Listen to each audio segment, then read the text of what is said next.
What's going on, everybody? Welcome back to another episode of California Underground. I'm very excited tonight to have the newly elected, should I call you Madam Chairwoman? Is that the correct term? I mean, I think Ayn Rand went by chairman, so I'm just being very open. You're taking all suggestions for your new title. Taking them all. The new chair of the National Libertarian Party. So I had actually talked to someone before. They said, "Oh, who are you having on this week?" And I said, "I'm having the chair of the Libertarian Party on." And they said, "Oh, what county?" And I said, No, not county. The entire nation." Angela McArdle is here with us. She was here before. We got a lot to talk about. What happened in Reno, the Reno Reset, what the Mises Caucus is, where we're going. How are you tonight, Angela? Welcome back, and thank you for joining. Thanks. I'm doing great, man. I've just been grinding through all day on my very, very intense new job. I'm sure. Cynthia, how are you doing tonight? I know you're excited for this podcast as well. Yeah, I'm very excited. I'm excited because I have a soft spot for libertarians. I actually used to be one registered. I wasn't into politics till the 2016 election. And Ron Swanson from Parks and Recreation inspired me to, and I wouldn't have voted unless a family friend inspired me to vote. So actually, I was a registered libertarian, and had my own little political evolution. So I'm super excited to have you. I was very stoked, and I supported you being the chairwoman of the National Party. So I was very pleased to see that the convention went the way that I was hoping for. So congratulations. And we're so excited to have you. Awesome. Thank you very much. So let's just dive right in. We talked about the Mises Caucus last time. For people who follow the show, don't really know what the heck's going on in the Libertarian Party. This is sort of a big deal, what happened in Reno. And it's not just the Libertarian Party, but I think it's a great story of what happened with the Mises Caucus. So let's go all the way to the beginning. What's the Mises Caucus? When did it start? And how did we get to where you guys are today? So the Mises Caucus started in the summer of 2017. We are a caucus that operates within the Libertarian Party, and we have three purposes. The first one that is probably going to be the subject of our discussion is to promote internal reform of the party.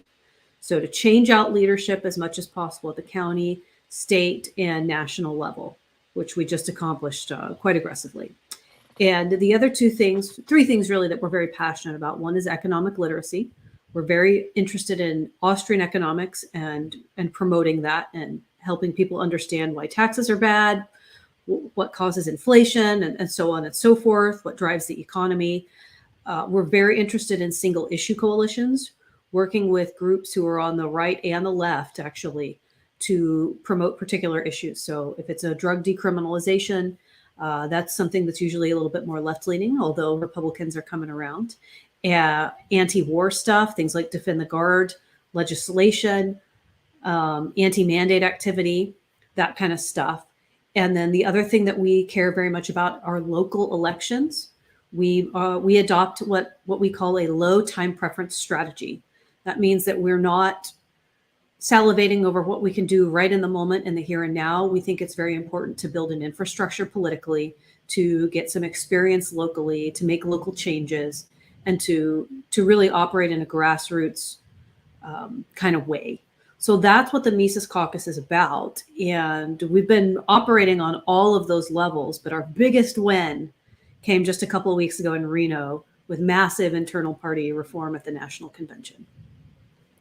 And so the way I understand it, I mean, I just started following you guys maybe a year or so ago, sort of went down the rabbit hole, but you guys started to organize. There's grassroots efforts all over here in California. And what you guys basically did was you recruited members to become delegates. You went to those, and then it kind of bubbled up. It didn't all happen overnight. It took years for you to kind of build up, take over state parties, and then eventually, once you had enough states and enough delegates, you could go to Reno and make a big push to take over the entire party. Is that correct? That is correct. So this is something that you can't just make happen overnight, because probably very similar to the Republican Party, you've got to get elected as a delegate at a state convention. to go to national and vote. And if you want to get elected a delegate, that means you got to put in the work in your state party, which usually means you got to show up at your county level too. So it's taken, I guess, 5 years to make this happen, but it did happen. You know, we just kept slugging it out. Just keep working. Do not give up. Do not get, excited by the shiny object in front of you. Eyes on the prize, and that it paid off. Yeah, it did.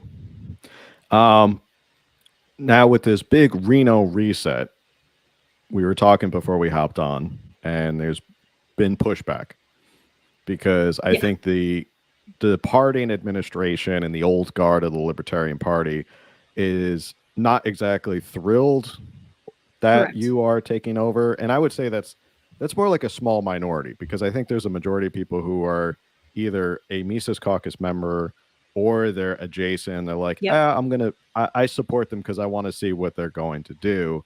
Have you seen it? We can talk a little bit more about specifics, but have you personally seen a lot of pushback as to the Mises Caucus taking over the Libertarian Party? Oh, sure. I mean, I get it all day long. People send me hate mail. I see nasty comments on social media, but it is a minority. It's a vocal, loud minority. But I won with about 70% of the vote, so it's clearly the minority. And one of the pushbacks that I was reading today from Brian Doherty over at Reason Magazine, and for those of you who don't know, Reason Magazine is would you call it like a libertarian publication? They kind of put them, they are a libertarian publication. They're libertarian, so we call them small L. So the distinction there is big L, not to be confused with loser. Let's separate that. I'm working on separating it, to be honest. Big L is a party member, right? Registered, dues paying. You're active in the Libertarian Party. Small L is just you consider yourself a libertarian. So we call them a small L publication. They're certainly the biggest libertarian publication in the country that I know of. I don't know if they're the most influential or not, but they are the biggest. So Brian Doherty wrote this article, and I'm going to read a quote for you discussing what the Mises Caucus is. And I'm sure you read it and you probably heard this before, but for people who haven't read the article, the caucus's official platform is plumb-line libertarian, but its foes say that too many Mises Caucus members and fans downplay libertarian positions that might offend the right, are intentionally obnoxious and bullying, and are often racist. For example, the New Hampshire LP, a powerful vector of Mises Caucus messaging, tweeted on Martin Luther King Day, "America isn't in debt to black people. If anything, it's the other way around." The sense that the caucus is soft on or actively encourages racism attracted the attention of the Southern Poverty Law Center just before the convention began, which aired the concerns in a story reported with cooperation from many Libertarian Party members upset with the Mises Caucus. Now, I don't believe that's true.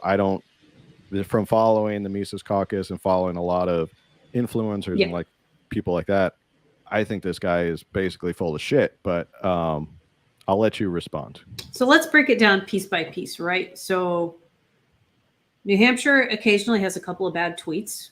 That one got removed, by the way, and I worked behind the scenes to help make that happen. No credit there. But they also have a ton of really good messaging that gets out. Occasionally something bad squeaks out. Boy, we saw that happen a whole lot with the National Party over the last few years. But the good stuff never makes it into the news. It's only the bad stuff. So the representation there is totally disproportionate. They always pile on a lot of heat for any little gaffe that anybody makes, and they've got plenty of their own. By the way, one of my haters accused me of being elected just because I was a woman today. So it's like all the comments about like misogyny and sexism and bigotry, whatever that means. It seems like a lot of projection to me. Seems like a lot of projection. We are, interestingly enough, the most diverse wing of the Libertarian Party. And I think that the reason that is because we don't pander to people, and we're not desperately trying to cram in as many busybody white allies as we can. We let growth happen organically, and we speak to the needs of real people. And sometimes that's the urban community, and sometimes that's the Latin community. And there's all these different demographics.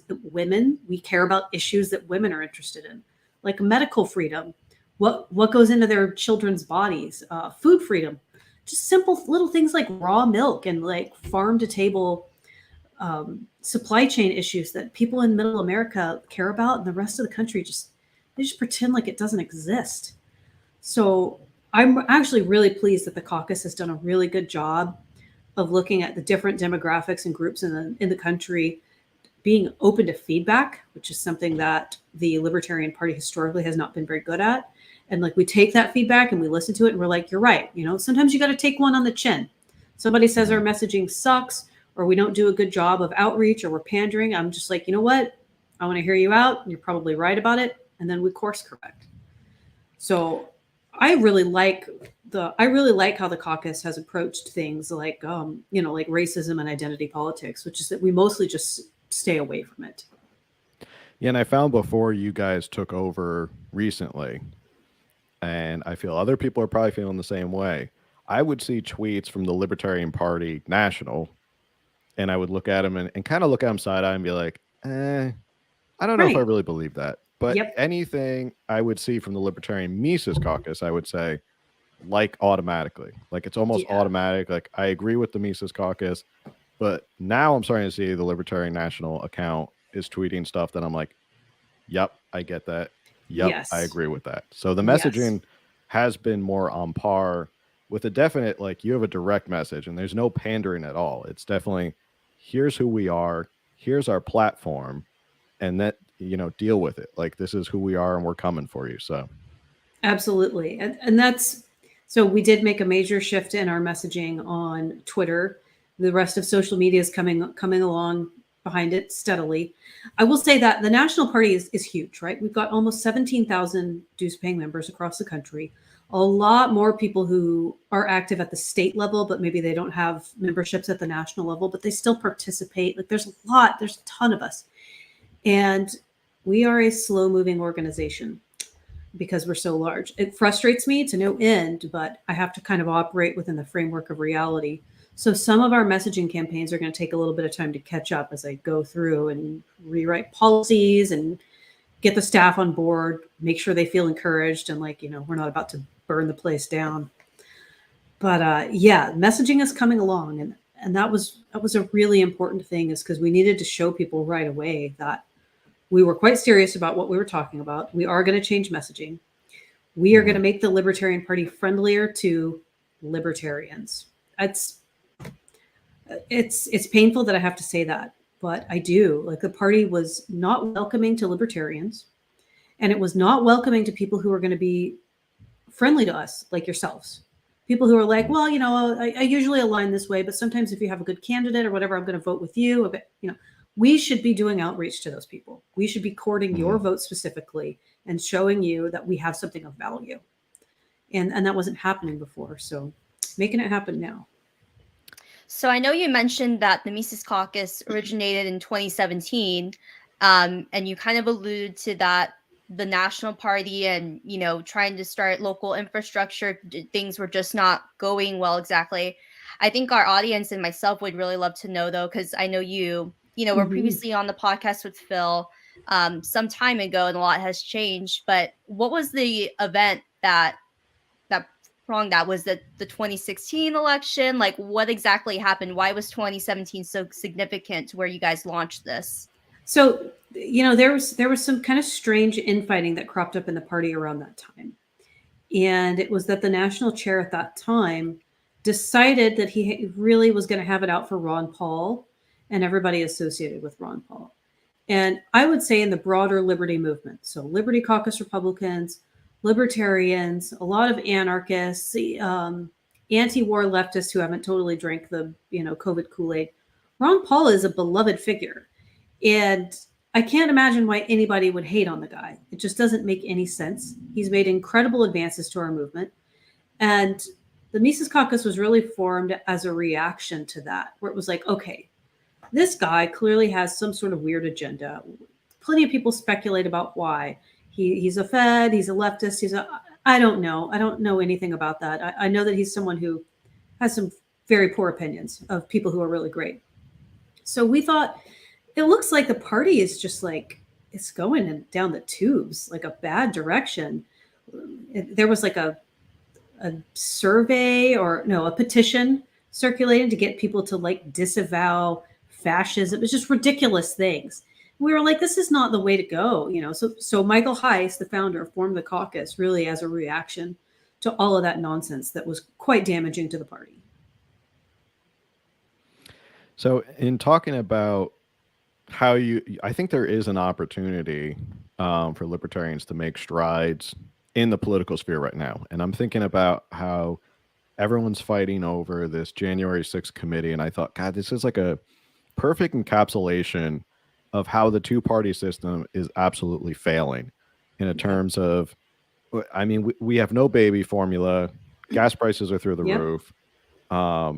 Inflation is skyrocketing. We've lost, what, 6,000 points on the Dow since the beginning of the year. And the Fed just thinks that inflation will somehow keep fighting us out of it. I'm trying, if there's anything else that I'm missing, tampons are now in $40 billion in aid to Ukraine. 40 billion, another billion just given out by Joe Biden. Tampons are now in shortage. I mean, this doesn't sound like the United States of America, but the media is so focused and party loyalists.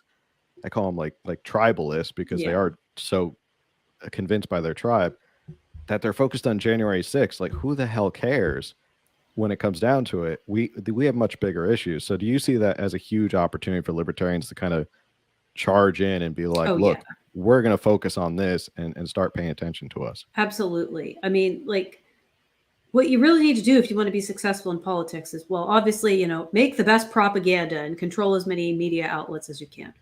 Short of that, you need to speak to the needs of real people. Like, what do the January 6th hearings have anything to do with someone who's like a single mom and lives paycheck to paycheck, and now her paycheck is worth less, and she's at the grocery store going, well, I already buy store brand food. I already clip coupons. How the heck am I going to feed my 2 children? That's where we need to be focused politically. How do we help these people who are hurting at the pump, who are, or maybe you lost your job in lockdowns because you didn't get a shot, and so you lost your job in lockdowns, or you lost your job to mandates. You're barely making ends meet. You're Ubering, and now gas is killing you. Like, those are the things that we need to be dealing with. You're a veteran. You come back, you know, and there's nothing for you, and you're afraid you're going to end up on the streets. Like, problems real people face. Who cares about like a goofy group of Muppets who had a rowdy protest? Although I would say I think that some of them have been held for a year and a half without due process, and that's pretty disgusting. But other than that, like, this is not something that we need to be worried about. There's $1 billion worth of damage done to the Santa Monica Promenade in the 2020 riots. That's just not a big deal or a priority, but we're all going to clutch our pearls and scream democracy because people broke a window at the Capitol building and carried around a podium. Give me a break. Like, these are not real problems. Yeah. And it does show sort of the disconnect right now with like the establishment, and a lot of people, especially here in California, I feel like there's a lot of people who are disenfranchised, even as Republicans. I feel like they're disenfranchised from their own GOP, where it's the establishment candidates run, and it's because they raise the most money, and it's about making the most money, and they don't really care. And you end up with these establishment party buddies who end up in power. And I think people get frustrated, which is one reason why I think it's so important to talk about how the Mises Caucus succeeded at what they did, to give people hope that you can actually get involved and change a national party. Going back to 2016 and talking about sort of the messaging and what your aims are now that you are the chair, Gary Johnson was, if I'm correct, the most popular libertarian candidate by votes, right? He not the most popular in terms of whether people loved him or not. It was just because a lot of people voted for him, correct? Yeah, around 3% was his vote total at the national level. So do you see that as, I think I might know your answer, but do you see that as because people believed in his libertarian message, or do you think people were just disgusted with Donald Trump and Hillary Clinton? Yeah, it was just like, those are throwaway votes. They're protest votes. People are mad because they are offended by Donald Trump's rhetoric, or they're upset because Hillary Clinton is you know, maybe a lizard person. Like it's that level of disgust. And, you know, whatever. I was very disappointed by the things that Donald Trump did in office. I'm not offended by mean tweets, obviously. So it was difficult for me to relate to people having like their brains broken and Trump derangement syndrome. But whatever, what it translated into was a bunch of people voting for the Libertarian candidate one time and having no interest in being active in the party, becoming Libertarian. A handful of people changed their voter registration. Who knows if that stuck around? Have to do some studies on that at the national level. But it just, it's nothing to write home excited about. We didn't maintain any of that within the party. It's just a little blip on a chart. Now contrast that with the amount of people who joined up with the Libertarian Party after you guys took over in Reno. There were that weekend, I had 111-ish joins. That was just the weekend that I know of. And there were also 40 cancellations. So we had, I think staff told me it was 79 or 80 new joins just at the end of business on Sunday. It's pretty impressive. But just in one weekend. Yeah, I'll have a new report on that soon though. And we had 80 lifetime membership commitments that weekend. So it's got to be higher than that because 80 lifetime memberships, those are not cheap. Those are like $1,500. So that's nothing to sneeze at. It shows people have like faith, you know. Yeah. I don't even have a lifetime. Money. Yeah, I don't even have a lifetime membership. This is my personal thing on that is like that's like weird. Like I'm like committing for my life. So I take it like a little more seriously. I'm like, let me give it another year. Like let's see. Let's make sure that no one tries to crucify me or, you know, stab me in the back, like literally, before I give them my lifetime pledge. I was going to say, you know, breaking news, Angela McArdle is not a lifetime member. And if there's someone watching from Reason, they're probably going to like tweet that out that you're not a lifetime member. That's fine. So how dedicated could she be? She's probably a spy for like the Trump organization or I basically have given. She's controlled opposition. I am. Any moment, Steve Bannon is going to come out from behind this chair and you'll see he's controlling my strings. I knew it. I've basically given like my entire life over the last year and a half to this. Flown around the country, campaigning, not just campaigning and talking about myself, but like helping people. Like, what do you need? Your affiliate needs this. You need that. You need, okay, your state party's missing a plan. How do you put together a plan? What does your candidate need? Your website needs work. Like all these little things, you know, how do you get a grassroots movement going? So they've definitely gotten a lot more from me than $1,500, certainly at state conventions too, but I'll do it. I was like, I'm going to wait till I get elected and see how things go the first few months. And then you can have my soul, you know, so to speak. So what was that game plan you had as far as, you know, creating that change within the party? Because you mentioned like since 2017, you know, to get to where you were now, you had to have the votes to get 70% of the vote to be the national chair. So what I'm curious about, like, how did that delegation process work? Because I'm actually a delegate for the California Republican Party, and I can tell you right now, that was a little bit different than maybe how the Libertarian Party is. So how did that go? I guess, like, how does one be a delegate for the Libertarian Party locally, statewide? And then I think people would be very curious to know how that went. So the first thing you got to get is people's buy-in and their commitment, because this is a tremendous amount of work and people don't get paid for it. So you got to sell people on a vision and you got to motivate them and you got to get them excited and you got to convey like a real sense of urgency. Like we got to do this right now, because maybe right now, the next 6 months to a year, we're not going to make a serious political impact. But what's happening in public schools? What's happening to the value of the dollar?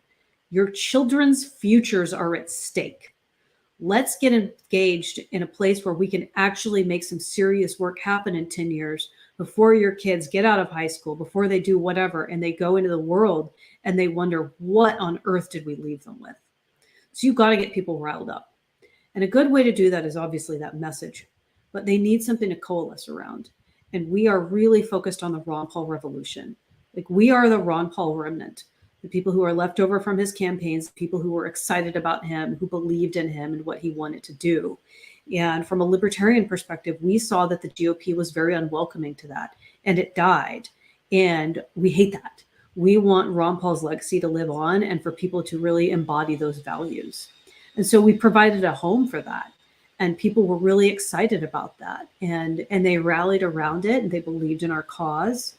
And of course, it takes a lot of hand holding and encouragement for when people encounter obstacles. You got to give people attention and care for them, and make sure they're treated well, because then you've got to get them engaged at the county level, engaged at the state level, going to conventions, getting their faces out, right, so that people recognize them and vote for them. And then we got to get enough of us so that we're a voting block. And once you reach critical mass for a voting block, it's all over for the opposition. That's how we win. And a real failure on our opposition's part is they don't have anything like that to coalesce around. They don't have Ron Paul Revolution because they don't like him. They don't have anything to get people excited. So if you want to get a movement, you want to get people to your state convention or whatever, or become delegates, you got to build enthusiasm. It's the only way to do it. And one thing, going back to the Gary Johnson years and contrasting it with your movement, is that you guys have a strong message. You know what you stand for.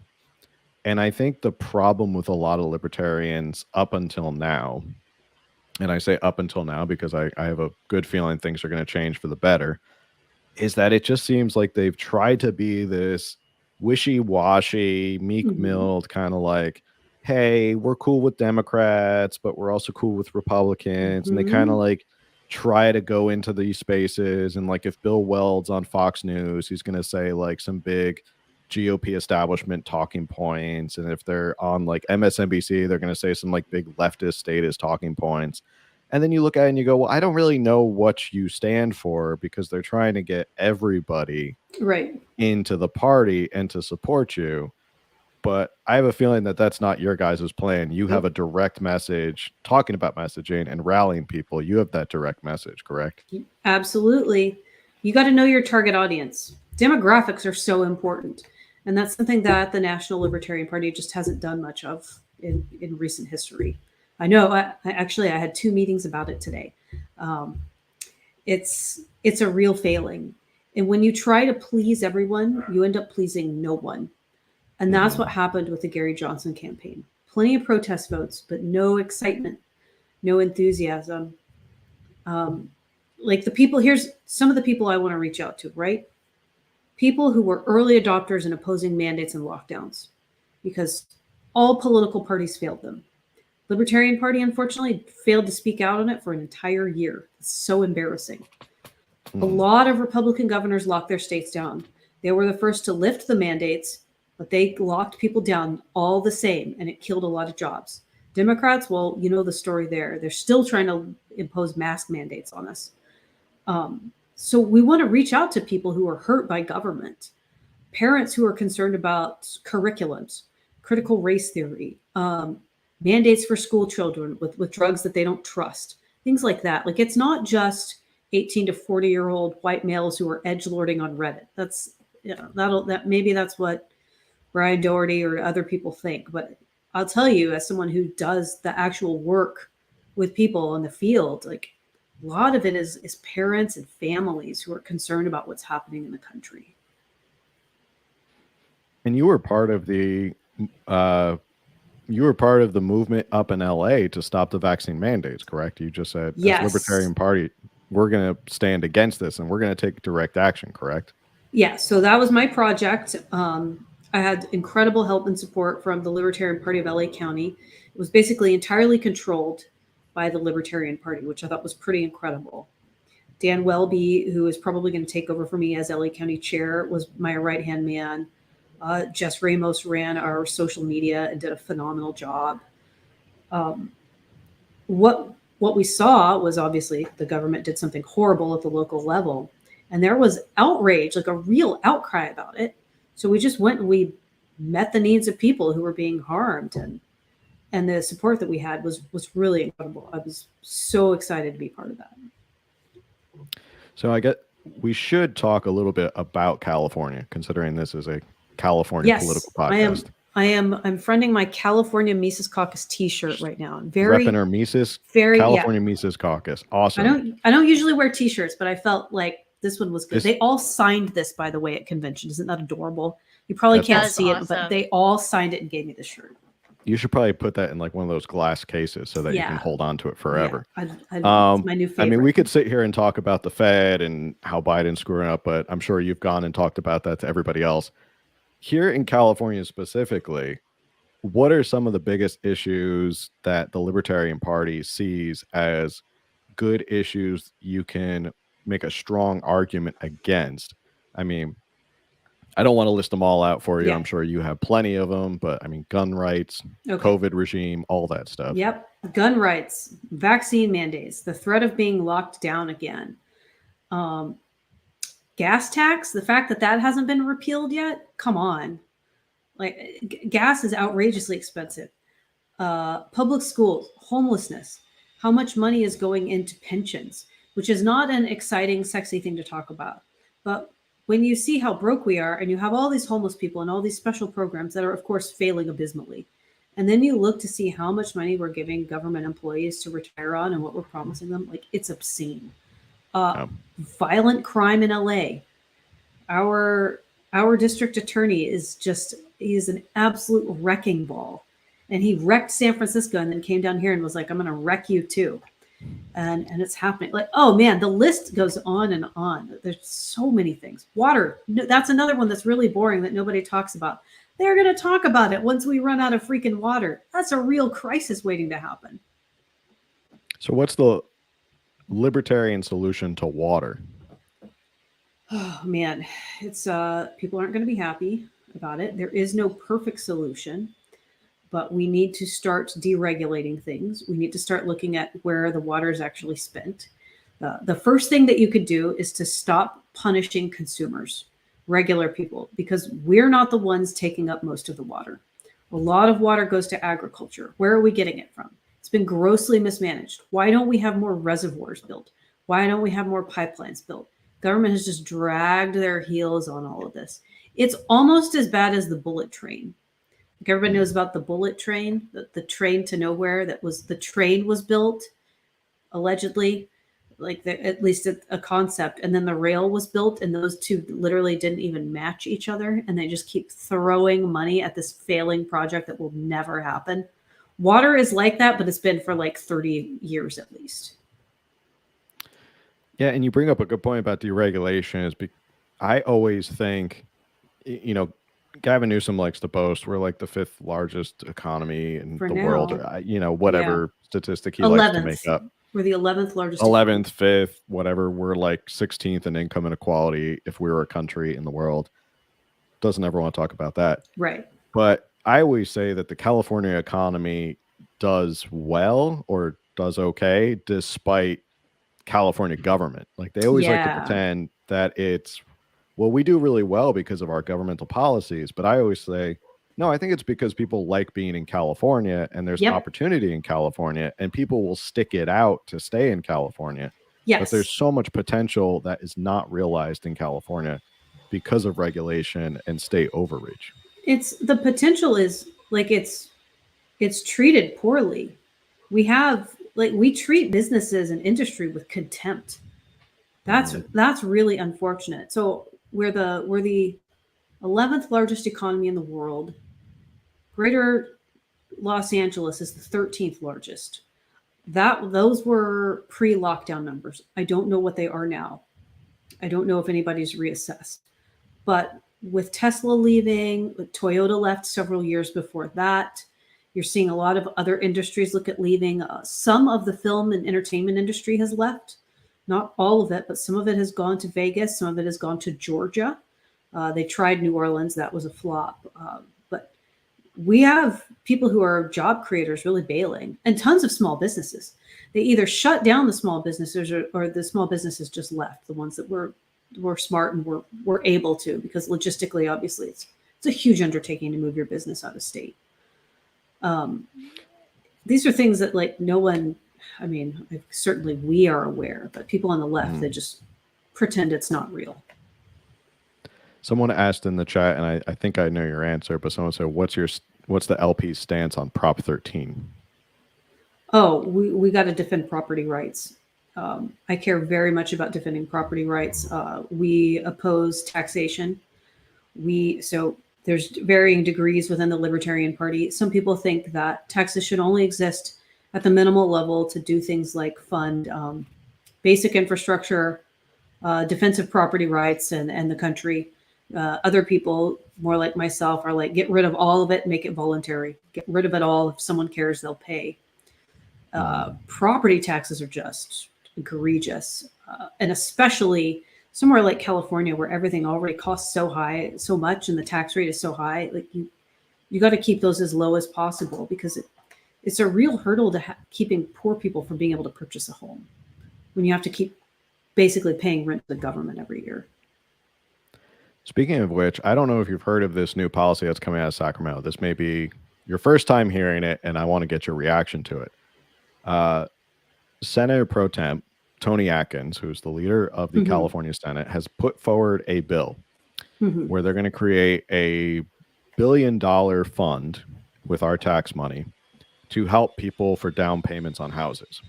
Yeah. So how it's going to work is, if you qualify, you can put down 3% and the government will put down 17%. Now, you don't have to pay that back until you sell your home. So let's say you put down $30,000, or, I'm just saying they put down $30,000. And when you get to the end, if your home appreciated in value, you then pay them the difference. You say, okay, here's your money back. I made all this money on the house, but you still owe it. If you depreciate and you lose money, you still owe the government that much money. Okay. So I did see this bill. I have not read all of the text about it, but I did see this bill because the California LP has a legislative committee, and thankfully they are paying attention to everything. Major props to them. What happens if you get foreclosed on? I don't know. Okay. Do you still owe the government? Okay. So what happens if you are newly married, you have a baby, your spouse dies in a car accident, and now you can't pay the bills and you have to make a short sale and the market is down? So now you owe maybe $27,000 when you just finished a fundraiser for your husband's funeral. Is that how this works? Like, this doesn't seem like a very good idea at all. My background, some of it is real estate litigation. This isn't quite as bad as variable rate loans, but it's still bad. I don't think this bill had broad popular support. I could be wrong. I think it had support from the left, but I don't know if conservatives are all on board. Well, Newsom hasn't thrown his support behind it yet. Okay. But it's one of those terrifying ideas that you see here in California, that you go, it sounds great because you're getting free money. But then when you look at the fine print and say, wait, the state is actually going to own an interest in my property, which is what it comes down to. So let's get there, right? So this is basically consolidating property under government. And I'm sure that one of the big arguments for that will be, well, we're fighting back against evil corporations like BlackRock and whoever, and Chinese people buying up government with their property, with their shadowy Chinese corporations too. So there will be a little bit of a populist wave behind it. It's basically a slow creep, or maybe an accelerated creep, towards communism and removing property rights. And then aside from that, I mean, all that's going to happen is the cost of housing is going to go up when people realize this is just going to be just like student loans. So it costs this much right now, which is already really expensive. Our cost of living is insane. So rather than dealing with regulatory issues and the fact that maybe there's just too many damn people here, we're going to throw money at the problem, and the industry is going to consume it like a sponge and just raise housing costs. That's what's going to happen. And then people are going to freak out when they lose their home, and they're going to be mad and blame the government, which I appreciate that part. At least they'll wake up. But Like, I don't want to put someone through that just so that they can get red pilled. Like, I don't ever want to promote human suffering. And this is something that is going to promote a dramatic amount of human suffering. And it'll probably target minorities, which is also gross. And it'll target poor people. It's just super gross. It's just targeting people that they perceive as vulnerable, and then put, rebranding that. It's not predatory. It's a helping hand. Ugh. Yeah, it was one of those policies that I saw today and just said, this is one of those dumb California ideas, along with plenty of the dumb ideas. If you follow Scott Wiener on Twitter, he posts something idiotic or just downright disturbing all the time. I mean, he wanted to pass a bill to make it mandatory for drag queen shows. What is it? Drag queen story Drag time queen story out for kids. Mandatory. Like, that's what our tax. People can't read. We can't do basic math, but we're going to push to even just take out the cultural implications and the fact that we shouldn't be pushing anything sexual on children. Kids are like failing. Our public schools are not in the lead in the country. We're at the bottom. I don't remember what our ranking is. It's terrible. Our dropout rate is like insane. So they're going to be like, well, if we put drag shows in elementary school, then no, that's not going to teach anyone to freaking read. So I have problems with school anyway. So sorry, Cynthia, go ahead. Yeah. Oh no, you're good. So I definitely want to get into the weeds of this, because I'll be honest, I guess misconception people do have about libertarians is live and let live. And, because we brought it up, and, because we brought it up, in light of what's happening in California, but also nationwide, people follow libs of TikTok. We already see all the debauchery that's been going on because of the month. Where is the Mises Caucus stand on, all those things that's happening with the propaganda on children? So we're not for child abuse. That one, I want to be really clear on that. We're not for child abuse. We don't take a really strong stance on whether or not they technically should be allowed to do that. But if there's we're not promoting it, that's for sure. It's sort of the stance is like, okay, I guess in some circumstances you technically can, but why would you? That's kind of the vibe. We don't think that anything sexual should be promoted to children. Nothing sexual. That's like that. This is just baseline. And the fact that this is a cultural argument in the country is really disturbing. And I think that people should start understanding a lot better what kind of policies and what kind of literature, what kind of thought leaders have shaped academia over the past 50 years, because I think that people haven't had a freaking clue.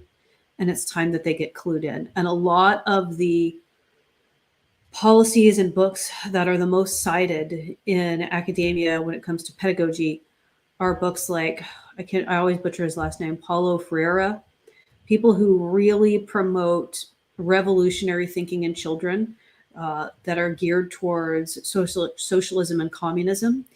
And is it Laconia? I'm butchering his last name too. Kind of a Marxist adjacent guy who really pushed sexualizing children.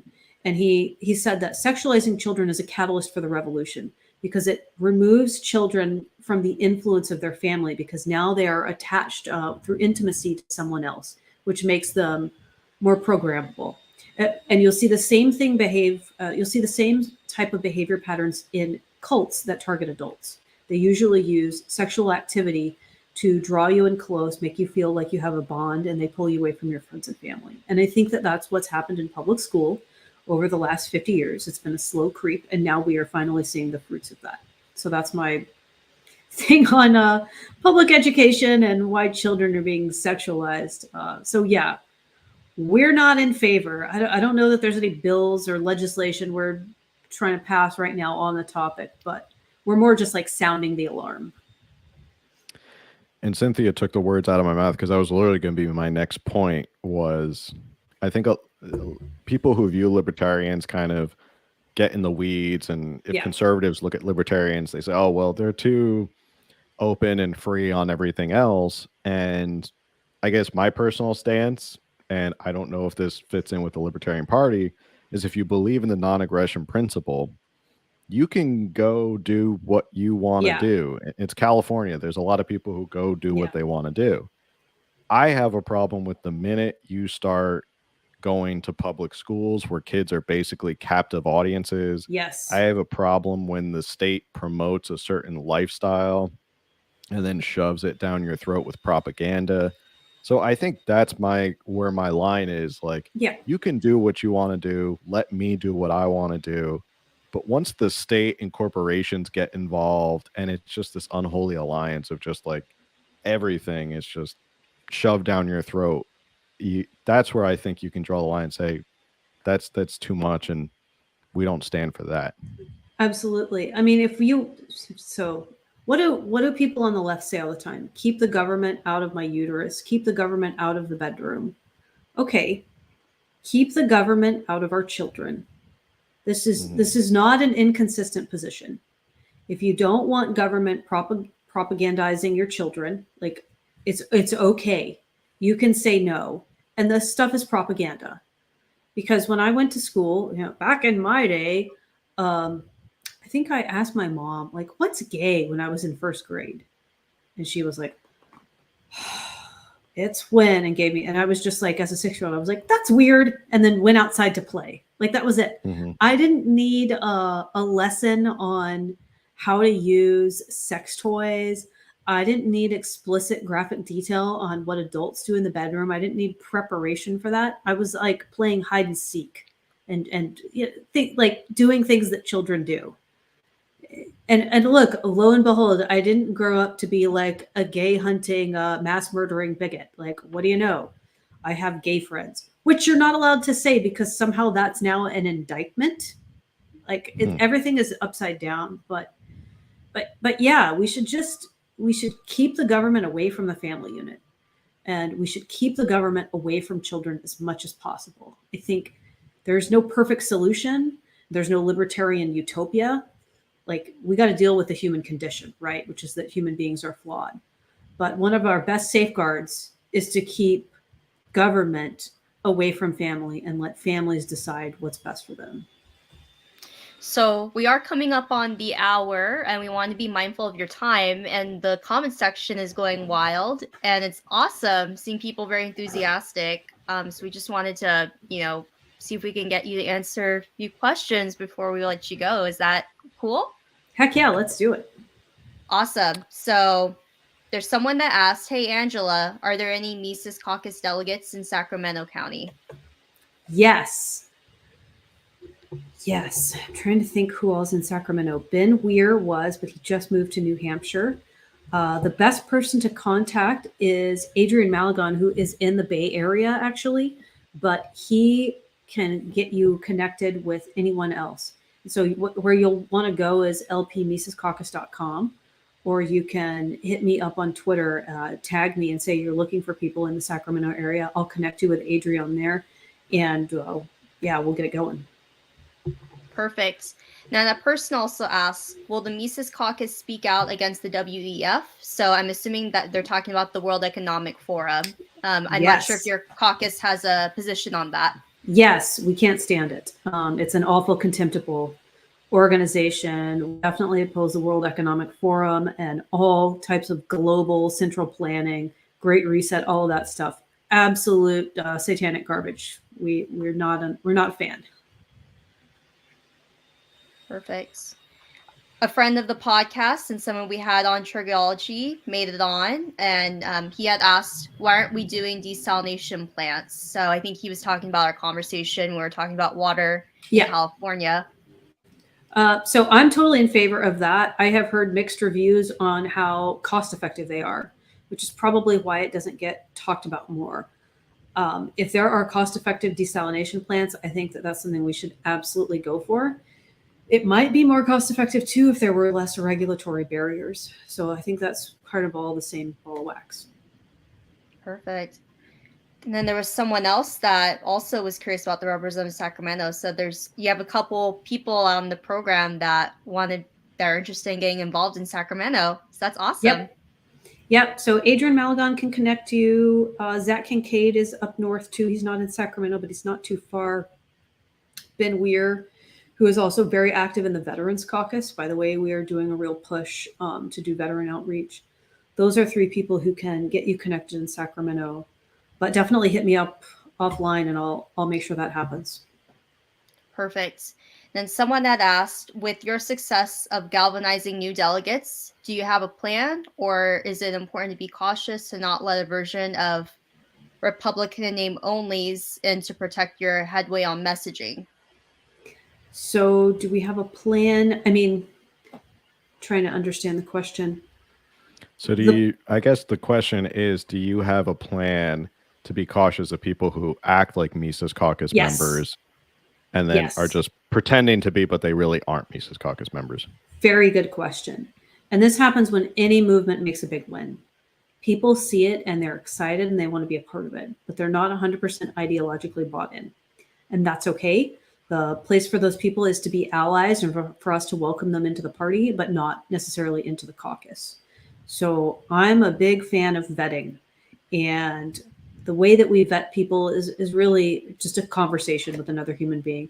But you got to find out, like, are you ride or die? Are you squeamish about voting against, people that are begging and pleading? Please don't do, you got to be committed.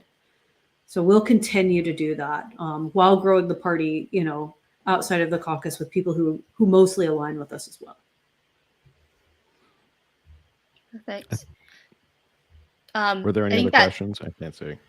Yeah, the last one is that person that was one of the people that was interested in getting involved in Sacramento. They had asked for your email address, or basically he doesn't have Twitter, so he wouldn't be able to hit you up on social media.